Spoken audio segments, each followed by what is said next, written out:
Welcome to my channel, exploring old technologies and seeding new ideas. Let's begin. This multi-part video series is about an unexpected positive recovery from a ham radio operations disaster and how to be better prepared for the next one. This software failure had nothing to do with my ham radio gear, but its support systems. My laptop had become an increasingly important component to my ham Radio Shack operations during last year's intense exploration of radio contesting. This 9-year-old Microsoft Windows 8-based Hewlett-Packard NV laptop reliably performed as a ham shack control workhorse as voice, digital, and CW application dependencies were added. For most of its existence, the laptop had a Windows 10 operating system, upgraded as part of its original purchase agreement upon release. But in late 2022, the laptop was automatically upgraded to Windows 11, as Microsoft rolled out that operating system in Ontario, Canada.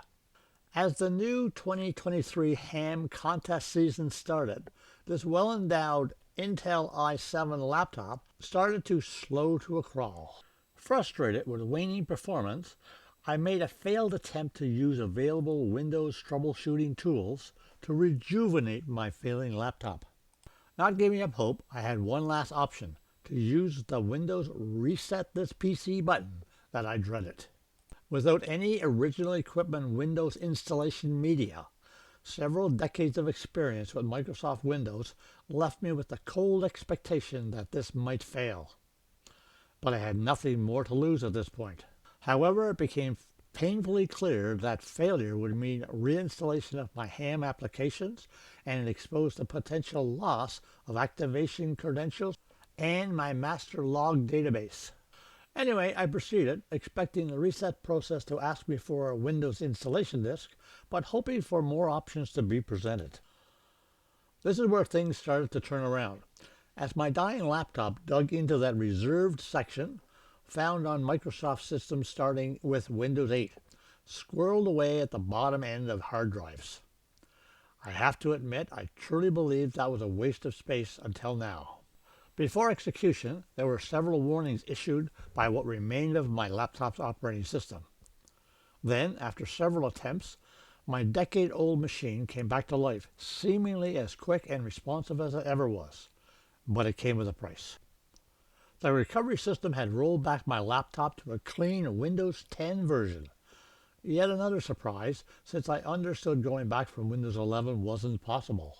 The process prepared a 4-page list of every non-Windows application added over my laptop's lifetime, but now uninstalled. The only remains were some hints of personal setup files. The machine set this document aside in a directory called Old Windows for my later reference for the installation work ahead. Even antivirus protection software needed to be reinstalled on this fresh operating system.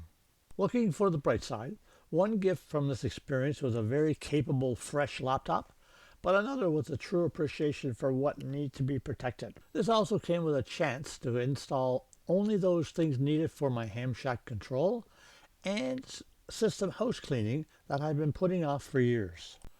It took a few laptop restarts to acquire online system updates before being ready for essential application reinstallations. To augment this type of recovery, I encourage you to explore the many excellent Windows recovery resources on the internet. This first in a multi-part video series demonstrates the potential risks for a failing shack workstation and the potential for recovery. It would not be complete without stressing the need to create a recovery drive for storage in a safe place.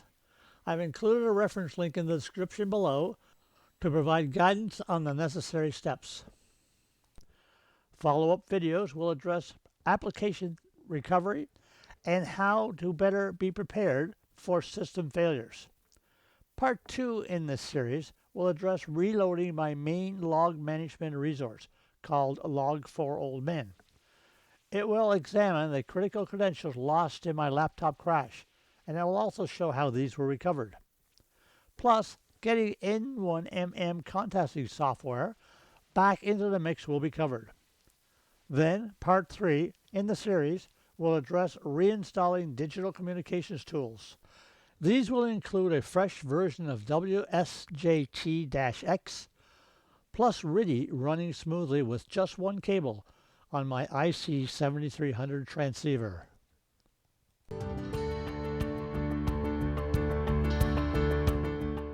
Well, I hope you enjoyed the video, and I'll be looking forward to preparing another one for you soon.